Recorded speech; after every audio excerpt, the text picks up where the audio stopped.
Hey everyone. So today I wanted to ask a question. Who really owns your iPhone?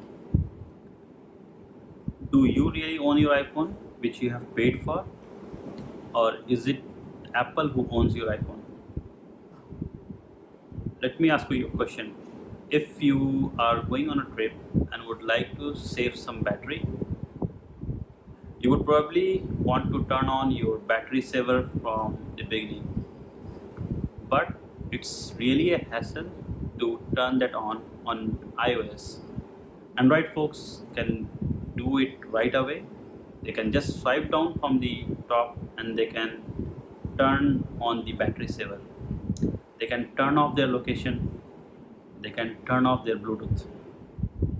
But to do the same, and actually each one of these items, it's a big hassle to do it on iOS. You will have to unlock your phone. You will have to go to settings. You will have to go to the Bluetooth menu or privacy menu, and then into location, and then turn off the location, and then it will further pop up that do you really want to turn this off. Let's say yes I really want to turn off my location.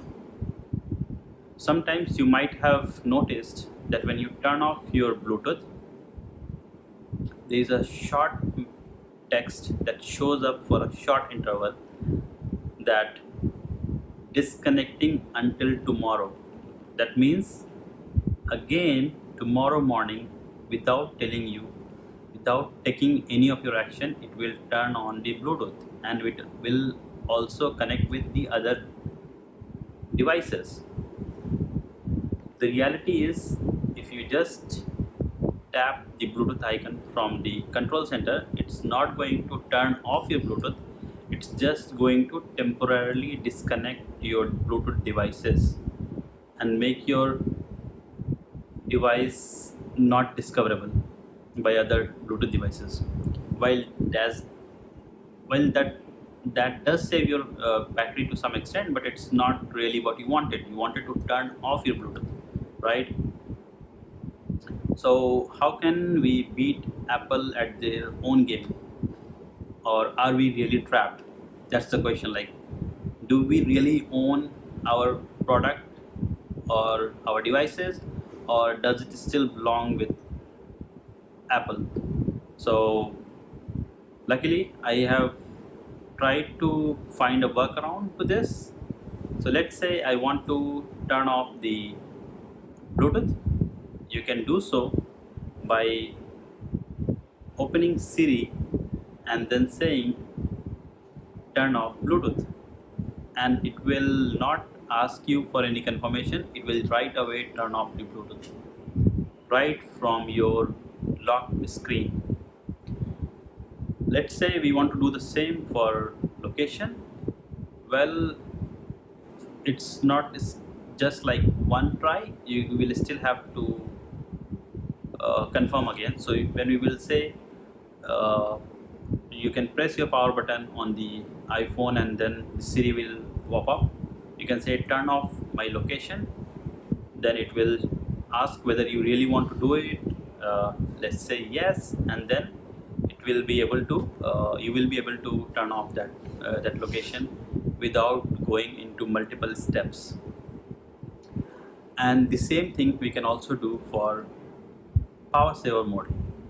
I have another hack which I will share with you in another tutorial. Let's say how to keep your battery saver on at whatever percentage you want it to be on. For me, I don't think I lose on anything if my battery saver is on all the time. So I just keep that on every single moment throughout my day. Yeah. So that's how we can beat Apple at their own game, because they really don't want you to turn off your Bluetooth, turn off your location, and turn on your battery saver. I can understand why it is there by a design, because it really helps you find your devices in case it is lost.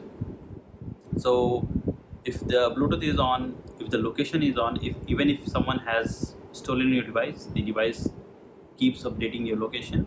And if you have done the right settings in your phone, maybe uh, the thief wouldn't be able to modify these settings if you have disabled them in your settings, to not allow everyone to disable these your internet connection, your Wi-Fi from these settings.